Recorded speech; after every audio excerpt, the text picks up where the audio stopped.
अस्सलाम वालेकुम प्यारे बच्चों, उम्मीद है कि आप खैराफियत से होंगे। जैसा कि आप जानते हैं कि हम सबक नंबर 16 पढ़ रहे हैं और इस सबक का जो मौजू है वो है हातिम की सखावत।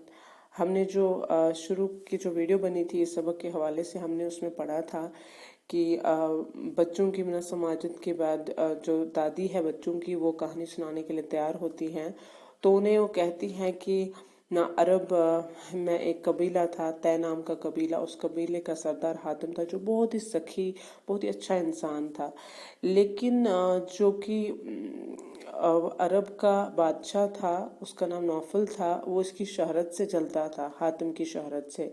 तो उसने हातिम को गिरफ्तार करने के लिए अपनी फौज भेज दी और जो हातिम के लोग थे उन्होंने कहा कि हम भी लड़ेंगे, हम हातिम को कुछ होने नहीं देंगे। तो हातिम ने नहीं चाहा कि उसके लोग जो हैं वो इस झगड़े में पड़े। इस वजह से हातिम अपने आप को एक पहाड़ी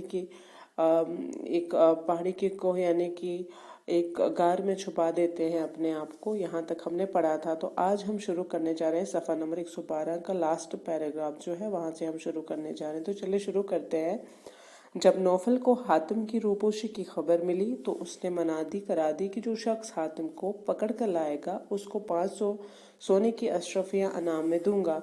ये सुनकर लालची लोग हर तरफ हातिम की तलाश में निकल खड़े हुए, लेकिन बेसुध।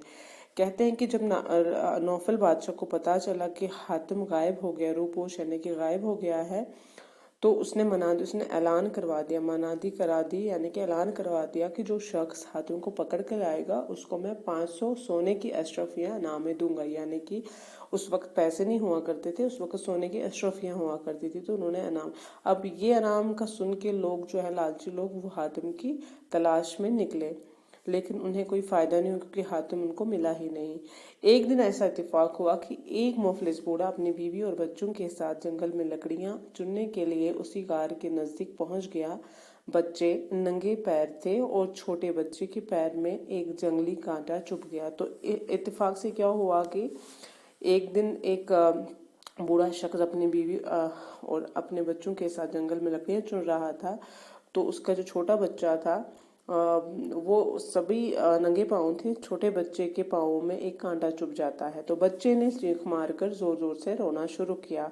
माँ दौड़ती हुई आई और कांटा निकाल दिया, लेकिन जख्म से खून के कतरे बहने लगे। ये देखकर औरत ने एक आह खींची कि काश हातिम हमारे हाथ लग जाता तो इनाम पाकर इस नादारी से नजात मिल जाती। तो क्या कहते हैं कि जब माँ देखती कि बच्चे के पाँव में कांटा चुभा है तो उसके दिल से आह निकलती कि काश हातिम हमारे हाथ लग जाता तो हमें वो इनाम मिल जाता जो कि बादशाह ने रखा था। बूढ़े ने ये सुनकर डांट कर कहा, क्या बकबक करती हो? हमारी किस्मत में तो रोज कुआं खोदना और रोज पानी पीना लिखा है। चल जल्दी जल्दी लकड़ियां चुन ले, वरना आज सूखी रोटी भी नसीब न होगी। अगर हातिम मिल भी जाए तो किस तरह उन कमजोर हाथों से उस जैसे ताकतवर और बहादुर पर काबू पा सकता हूँ। ये सुनकर बीवी दोबारा काम में जुट गई।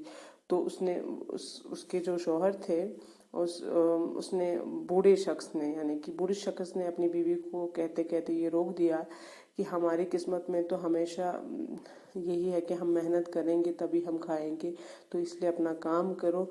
वैसे भी मैं कमज़ोर शख्स हूँ, मैं कैसे इतने ताकतवर और बहादुर इंसान को काबू में ले सकता हूँ। ये सुनकर उसकी बीवी दोबारा से काम पे शुरू हो जाती है। हातिम छुप कर उनकी ये बातें सुनता रहा। उसने अपनी मर्दानगी और मुरव्वत से बाईद जाना कि वो इस तरह अपनी जान बचाता फिरे और ये बेचारे इस तरह परेशान आ रहे हैं। वो जट गार से निकलकर बूढ़े के सामने आया और कहा, मैंने तुम्हारी सब बातें सुन ली। मैं ही हातिम हूँ, तुम मुझे लेकर बादशाह के पास ले चलो ताकि इनाम पाकर आराम की जिंदगी बसर कर सकूं। बूढ़े ने हैरान होकर तामुल से जवाब दिया, ये ठीक है कि आपको नौफल के पास ले जाकर मुझे इनाम मिलेगा और मेरी गुर्बत का खात्मा हो जाएगा, लेकिन आप जैसे नेक शख्स को बेंत चढ़ाकर खुदा को कौन सा मुंह दिखाऊंगा? मुझे क्या है, कब्र में पाँव लटकाए बैठा हूँ। आप तो अभी जवान हैं और आपकी ज़ात से लोगों को फैज़ पहुँचता है। मैं हरगिज़ ऐसा गुनाह नहीं करूँगा। तो ये जब इनकी किसान और इनकी जो बच्चे होते हैं और इसकी जो बीवी होती है, जब ये बातें कर रहे होते हैं तो हातिम तमाम बातें सुन रहा होता है। तो हातिम अपनी मर्दानगी और लिहाज को परे रखता है और उनके सामने आ जाता है कि ले लो, मुझे पकड़ लो और मुझे बादशाह के पास ले चलो ताकि आपको इनाम दे बादशाह और आप अपनी ज़िंदगी अच्छे से बसर कर पाएँ। तो लेकिन जो बूढ़ा शख्स ये नहीं मानता है, कहता है कि अगर मैं तुम्हें अपनी गुर्बत का खात्मा जो मैं चाहता हूँ उसके लिए मैं तुम्हें इस्तेमाल में लाऊं तो मैं अल्लाह को कौन सा मुंह दिखाऊंगा। अभी तो तुम मतलब लोगों के काम आ रहे हो, तो मैं नहीं चाहता हूँ कि मैं ऐसा गुनाह करूँ। हातिम ने जवाब दिया, मैं तो अपनी मर्जी से तुम्हारे साथ चलने को तैयार हूँ, इसलिए तुम्हें कोई गुनाह ना होगा। भला ऐसी जिंदगी का क्या फ़ायदा जो दूसरों के काम ना आए। एक दिन तो ज़रूर मरना ही है, फिर क्यों ना किसी नेक मकसद के लिए जान दे दी जाए।